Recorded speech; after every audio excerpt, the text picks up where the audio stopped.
Hey everybody, how are you all doing? It has been a very, very, very long time since I have been live on. I don't know when the last time I have been live on the ministry page. I know it has been a minute, and I am not going to be long today. However, I am on here because God has put something on my heart. Sorry, y'all. Haven't done this in so long. I forgot there are certain things that you can see when I'm trying to use my backgrounds. So until we get set back up again to where we're running full speed ahead, we're gonna just do the best we can with what we have. But we are going to hopefully, if we don't do it by the end of the year, but certainly if the Lord allows us to live to see 2025, we will be back doing the lives that God puts on our hearts to do and move in ministry the way that God desires for us to move. But tonight, I'm on here to talk about second chances, and that God, He does give us second chances, and not just us. There are many people in the Bible that God gave a second chance to, and I'm strictly on here to really share and talk about my testimony of a second chance. And I didn't really think about it until the events that are unfolding right now with my mother in Chicago. And God has really been dealing with me since these health situation has occurred with her about a second chance. And so I'm going to start with that. A lot of people that go to Greater Pentecostal Church of God know that my aunt was the one that Minister Virgie Davis was the one that I lived with her, and my uncle Norman L. Davis. Those were my parents. They raised me from the time that I was 2 until each one of them passed away. So they were my parents. Though they were my aunt and uncle, they were my parents. They were the only parents that I knew. Things transpired, legal situations, things were handled and done. And at the age of 2, they became my parents, and they raised me. And went through a lot of transition, went through a lot of things growing up that I know now that I didn't understand until I wrote my book. And there was a lot of trauma, a lot of rejection, a lot of bitterness, confusion, anger, a lot of emotions that I didn't understand, didn't deal with, didn't know how to deal with them, of course, at the time. But I thank God that now I know and understand it all. And everything was done for a reason and for a purpose. And so the reason why I talk about a second chance is because many people know that Mother Davis got sick. My mom got sick. I was a teenager in high school when she first got sick. Actually, I was a teenager in high school when both of them really, my mom and dad really both got sick. My dad had a massive heart attack when I was in elementary school. And after that, he never really was the same. And as the years went on, the effects of his massive heart attack and the things that the doctor told her would occur began to occur and began to happen. He was brain dead for, I think, about 10 or 15 minutes. It was a long time that he was brain dead on the table, but the saints of God were praying, and God restored him back. God gave him life. Sorry, y'all. God gave him life and breathed life back into him. And so by the time I was 16, He passed away. By that time, Mother Davis had gotten sick. So, as a teenager, you are the caretaker. That's a lot for a teenager. And just a lot of different things were going on inside of me, and a lot of just different emotions were happening. And, at 16, wasn't acting out too much, but began to start acting out. But by the time I turned 18, I was off the chain. I'm just going to be honest. I was off the chain, out of control. I was dating somebody that was a DL brother. Did not know that at the time. Thought I was in love. And I began to do all kinds of illegal things. Not selling drugs or anything like that. But I was opening credit cards in my mom's name. And I was renting cars and writing bad checks. All of this stuff was going on. And I was just all over the place, out of control. Thinking that I was in love, also running from a call of ministry on my life as a teenager. And I'm 21, I'm grown. I'm 18, I'm grown, I'm gonna do what I want to do. Had driver's license. She depended on me to cook, clean, drive her to church. And at the point, I had gotten to the point that I wasn't going to church no more. Didn't matter that I was living in her house and her rules were that you had to go to church. I got to the point I just wouldn't. Hey sis, yeah, I'm on here, but just was not. I'm just gonna do what I want to do. Because I thought I was grown. And so I would drop her off at church. I'm driving out fast, all crazy. Being mean, being evil, being smart mouth, saying a lot of unnecessary things, and just was treating her just horrible as a daughter to a mother. I was just horrible. And I had so many regrets about that. But as time went on, I had gotten into so much trouble.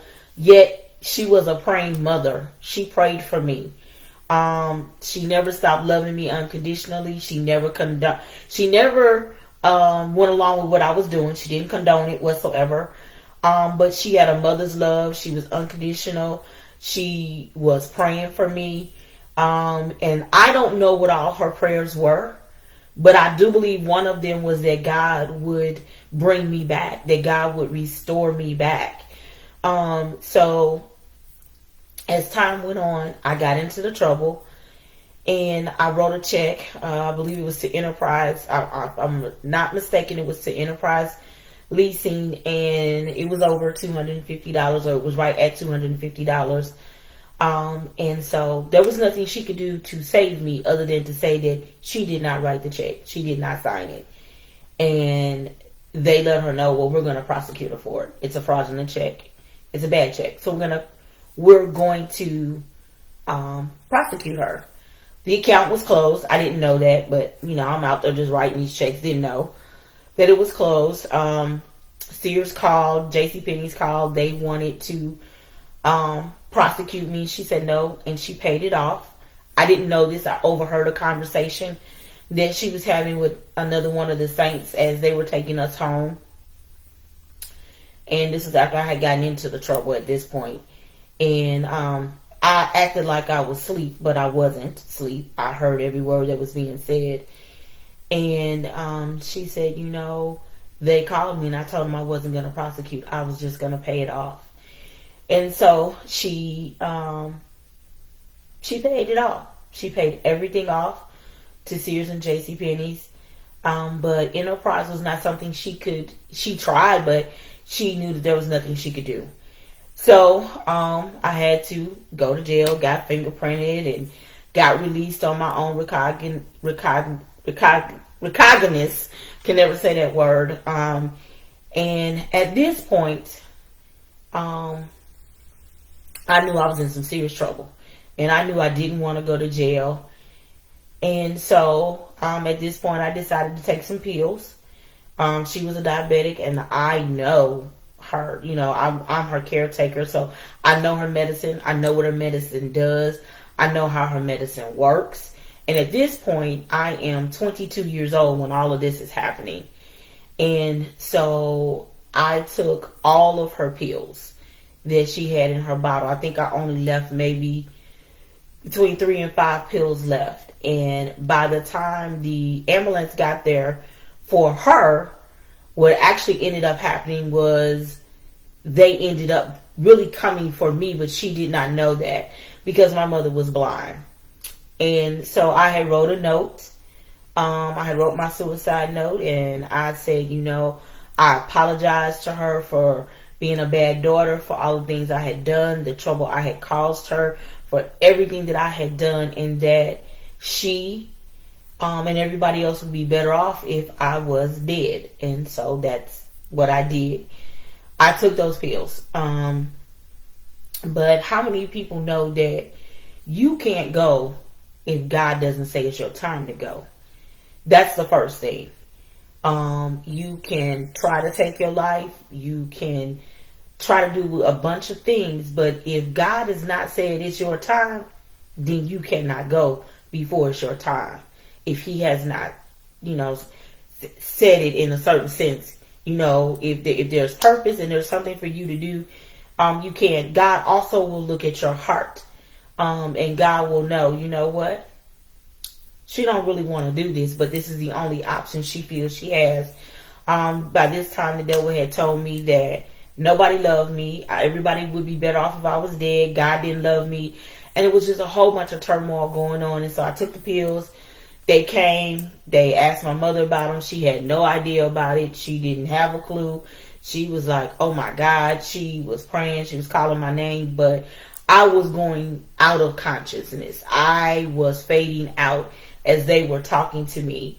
I believe they put an IV or something in my arm.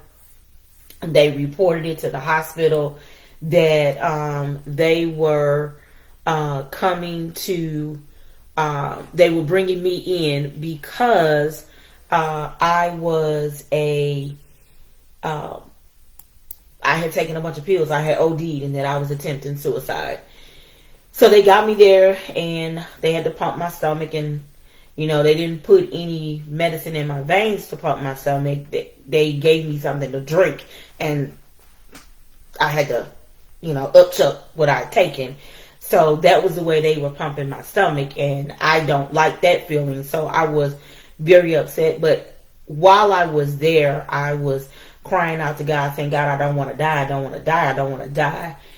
And eventually everything that was in my stomach came out, and I had laid down, and they had a nurse that had to stay with me at all times because I had taken these pills. And I will say this to anyone that is in the nursing profession. You need to be careful in what you say around a patient, because you may think the patient is asleep and you may think the patient can't hear you, but they can. And I heard the male nurse say, he looked at my chart and he says, 22 years old, what could possibly be so bad that you would want to take your own life? And he kind of smirked and was real snippy and snide about it. So if you're in the healthcare field, be cognizant of what you say, because just because you think a person is asleep or a patient is asleep and that they can't hear you, they can hear you. They can absolutely hear you, because I heard him and I heard what he said, and I heard the snide remark that he made, but I was too out of it to really say anything. But I can say it now because I remember the remark that he said. So after I took the pills, they pumped my stomach. I will talk about it, you know, in my book. I talk about it more. The title of my book is From Broken to Healed.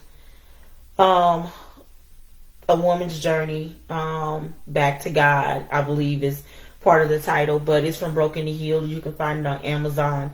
But there is a chapter in the book where I strictly talk about my attempted suicide. And, you know, after that was over, I began to go to court, and Bishop Coleman went to court with me during that time. And I just remember, and that's the book at the back. I thought I would just bring it up so you guys could see it. I remember at that time, you know, I didn't know what was going to happen, but Bishop went to court, and I remember Bishop talking to me, and Bishop was saying, you know, you got to make a choice. You know, you got a choice to make, you know, or are you going to give your life to God, or you just, you know, wanting God to get you out of this situation, and then you just don't come to church. And I honestly, that was not what I was doing. I really wanted God to get me out of the situation. I did not want to go to jail, but I recognized that I did have to make a change, and I did need to give my life to God. There was no ifs, ands, or buts about that. That was something that I strictly knew that I needed to do, was that I needed to give my life to God. I needed to do that. And so at this point, it's, you know, hey, you got a choice to make. You're either going to continue down this road or you're not. So I went to court. Bishop went with me, and the day that I had court, I watched the people that were sitting in the hall waiting, and I had a public defender, and I believe his name was Mr. Sandoval, and everyone else around me, their lawyers were coming out, and they were telling them, you know, the prosecutor said, you got to do time. And I remember there was this one lady, she had like 4 children, and her youngest was 6 months old. I mean, she had 4 children, and her youngest was a baby, I think. And her attorney came out, and he dropped her rap sheet, and it went from his hand all the way down to the floor of all the things she had been doing. And it had finally caught up to her. And I remember her, I remember her lawyer telling her, the attorney says, this time you got to do 6 months. You got to serve time for this. You got to do 6 months. And I just remember her saying, but what about my kids? I can't do time. What about my kids? And I remember her attorney saying, the prosecutor is adamant about you doing 6 months. And at this time, my public defender, Mr. Sandoval, who was a black man, had went back in to the prosecutor with the deal of, can she get probation, because this is her first offense, and if she agrees to pay restitution, can she get a year's probation or just probation? And mind you now, everybody else's attorney has come out, and they have told their client that the prosecuting attorney is telling them that they got to do some kind of time. And remember, this other lady is out there, and her attorney is telling her that the prosecutor has already said she has to do 6 months. So I'm sitting there, and Bishop was praying, and and I'm praying, and we just, believe in God that, he's going to turn it around. And so the prosecutor was giving everybody else time. But when Mr. Sandoval, my public defender, came back, he said the prosecutor accepted my terms. If you pay the restitution of $250, you get a year's probation. And if you stay out of trouble, she will expunge it off of your record. I'm here to tell you that was nobody but God. So that was the first time that God gave me a second chance at getting things right. And so I went back in. I pleaded guilty. And I went and reported to probation. I think it was every week I had to report, or once a month. It must have been once a month that I reported. I reported once a month to my probation officer. And I don't remember the young man's name. I know he was a young white guy. I went and got a temp job at Kelly Services, and I paid the restitution. And I remember I was faithful. At that time, there was a probation office on West Florissant, and I would get on that bus, and I was faithful. I think my appointments was on Mondays. I was faithful every Monday to be there. And so I believe at month number 9, I had been going for 9 months. And I had gotten back in church, and I was, being faithful and was in church. And at month number 9, the attorney said, not the attorney, the probation officer said, I'm going to release you early from probation. You've been working, you've paid your restitution, you've been in no trouble, you've kept every one of your appointments with me on time, you've not given me any problems, you've stayed out of trouble. He said, I'm going to end your probation early. He said, and your record will be expunged. That was nobody but God. God gave me another chance. And during this time, my mother had gotten really, really sick. After this, my mom had gotten really, really sick. I had gotten off the probation prior to her passing away. So I guess it was 20 when I got into the trouble, because she passed away when I think I was 22 or 23. And I remember she was in the nursing home, and they were saying that they were going to have to do an amputation. And I never will forget, I sat there and I was visiting her, and I was, feeding her dinner, and I began to cry. And I began to tell her how sorry I was. I apologized. And God gave us 2 years together before she passed away. And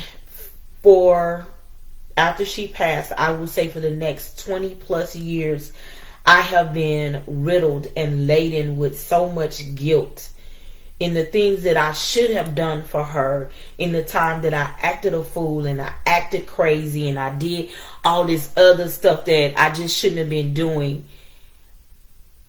I really, and I remember her telling me that she had already forgiven me for everything that I had done. But I had not forgiven myself. I had repented to God. God had forgiven me, but I had not forgiven myself, because I had done so much. And I never had a chance to make it right. I never had a chance to be that good daughter that I needed to be. I never got the chance to do that. And I remember just saying, God, I just need a second chance. I just need another chance to get it right. I just need another chance to fix this. And my mother was ready to go. She was ready to go. And so the Lord took her. He healed her on the other side. And so for me, I struggled with the guilt that I had. I struggled with the self-condemnation that I had for myself for many years. I'm not saying it was for 3, 4, or 5. We're talking like 2+ decades that I struggled with that. And I'm 56 now, so I struggled with that until I was in my 30s. That's a long time to struggle. So maybe 10 decades. I don't know. I know I struggled with it a long time. A long time. Before, actually no, 2 decades. So in my 40s, 42. I struggled with it for a long time before I allowed myself to forgive me. And I know you all are like, well, what does this got to do with a second chance? What it has to do with a second chance is that my mother in Chicago is now sick with a very serious condition. And God reminded me in the last 2 weeks, God has reminded me, and really this past weekend when we had to take her to the ER on yesterday morning, God reminded me, he said, you asked me for a second chance. You asked me for a do-over, that if you could do things differently, you would. And he reminded me of that, and he said, this is your second chance. No, you didn't get the second chance with her, but here is the second chance with your mom. You didn't get the second chance with the one that raised you and was your mother. But here is the second chance now with your actual birth mom. Here is the second chance with the mother that gave you life. This is your second chance. When I tell you that thing has just been in me, that God will give you a second chance. God will allow you sometimes to get a do-over, to get a second chance to do better the second time than what you did the first time. And when I tell you I am doing better this time than I did the first time, it's just amazing how God will bring something to you that you asked him for a long time ago. And for somebody, you've asked God, God, can I have a second chance? Can I have a do-over? If you give me the chance, I will do things differently this time than I did last time. And you've just been waiting and waiting. Like, well, I guess God is not going to give me a second chance. I guess God is not going to give me a do-over. You don't know when God is going to do it. God may or may not do it. But if he's going to do it, it's not going to be on your time. It's going to be on his time. And so I've been asking for years, God, I just need a second chance. But in my mind, I'm thinking, I know I can't ever get a second chance with her. Why? Because she's gone. But God knew. But daughter, there's a second chance coming for you. You just don't know that it's way down the road that a second chance is going to come for you to do it over. And so God has given me my second chance. And when she let me know what her diagnosis was, I'm not gonna lie, I was very upset. I was hollering, screaming, didn't know how to handle it. God had to walk me through that. But I'm telling you, she had a procedure last week. I was up there. I took her to the procedure on that Wednesday, and I stayed until Monday to make sure she was okay. My son wanted to go see his grandmother. I took him up there on Saturday. We had to rush her to the ER yesterday. I refused to leave until I knew she was okay today. God is giving me a second chance to do what I didn't do the first time. He's giving me the opportunity now to do better as a daughter than what I did the first time. And so I began to say, I was like, God, who else did you allow a second chance in the Bible after they didn't do right or didn't do good the first time? Who did you allow a second chance to? And so, I began to look. I just Googled it real quick to see what would come up. And what it was David was the first person after starting as a shepherd. David became the king of Israel and committed adultery with Bathsheba. But once David repented and asked God for forgiveness, God gave him a second chance. God gave him another chance. So then it said Jonah. And I had thought about Jonah my own self. And it says Jonah fled from God's command. But God gave him a second chance to pursue the people of Nineveh. Jonah didn't want to go because the people of Nineveh were just doing whatever. And he was angry and upset. And God, why you going to give these people a second? And he went through all that he went through. When he got on the ship, caused a big old storm to come because of his disobedience. So then I'm just paraphrasing the story, and they threw him overboard, and the whale came, and the whale swallowed him up, and he was there for 3 days. But when he got through repenting and got himself together in the whale spewed him out, and he went running, preaching the gospel to the city of Nineveh, and God began to move and began to save. Again, God gave Jonah a second chance. Then there was Peter, because remember now, he told Peter that Peter was going to deny him how many times? 3 times. He denied him 3 times after spending 3 years with him. He denied him 3 times. But what did God do? God gave him a second chance, and he recommissioned him at the Sea of Galilee. And he gave him the keys to the church.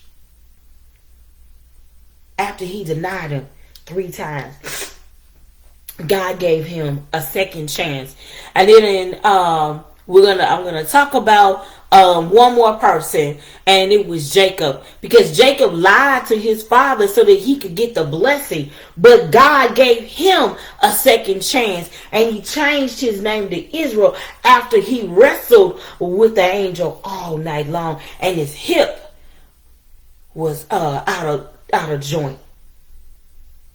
That's just to name a few people that God gave a second chance to. So God sometimes will allow you a second chance or allow you a do-over. And I thank God because He's allowed me a second chance. He's allowed me a do-over. He's done that for me. He's doing that for me right now. And trust and believe I am doing everything that I should be doing as a daughter. God will allow you a second chance sometimes. God will allow you a do-over. If you walked away from Christ, if you left God because of church hurt or whatever the reason is, God is saying, I will allow you a do-over. I will allow you a second chance. You just gotta ask me for another chance. You just gotta ask me to allow you to have a do-over. I'm just telling you my story tonight, that I thank God for allowing me a second chance, allowing me the opportunity to have a do-over. Because He didn't have to do that. He didn't have to do that. Nope, He didn't have to. He did not have to do that at all. But He's done it. And He's doing it. He is doing it. He is doing it right now. And I just, there's no words that I can say. There is nothing. There's nothing that I can say. Nothing that I can do that would make me worthy of anything. But it's just God's grace, and it's just God's mercy of grace. He's a man of compassion. We aren't so much. But He is. And He will allow us an opportunity to do things over. He will allow us the opportunity to get it right. So that's really all I had to say, was that, God sometimes allows do-overs, and God sometimes allows a second chance. And if God gives you a do-over, or if God allows you to have a second chance, don't waste it. Thank Him for it. Be grateful for it. And do your very best. Your very best. To take advantage of that second chance. And do whatever it is that you ask God for the second chance for. And for me, it was to be a better daughter. And God is allowing me that opportunity in this situation to do better than what I did the first time. And I plan to do everything in my power that He gives me the strength to do in being a better daughter and taking full advantage of this second chance. All right. I hope that this, like I said, this is my testimony of what I'm sharing. So I hope it blesses somebody. I hope it encourages somebody. So whoever it's for, I know it's for me because He brought it to me first. But I pray that it blesses somebody and it helps somebody that, maybe you've been asking God for a second chance, or maybe you've thought about it and no, God probably won't. But, my mama used to say, closed mouths don't get fed. So you need to ask God for whatever it is that you're asking Him, whatever it is that you're afraid, just asking for it. If you're wanting a second chance, then you ask God for it, and then you have to wait. And sometimes God may say, no to the second chance in some instances, for whatever reason. But there are times that God will say yes and allow you a second chance to get it right. All right. Blessings to you all. I have pinned my book, which can be found on Amazon, in the comments. And all right, I'll talk to you all later. Have a blessed, awesome week.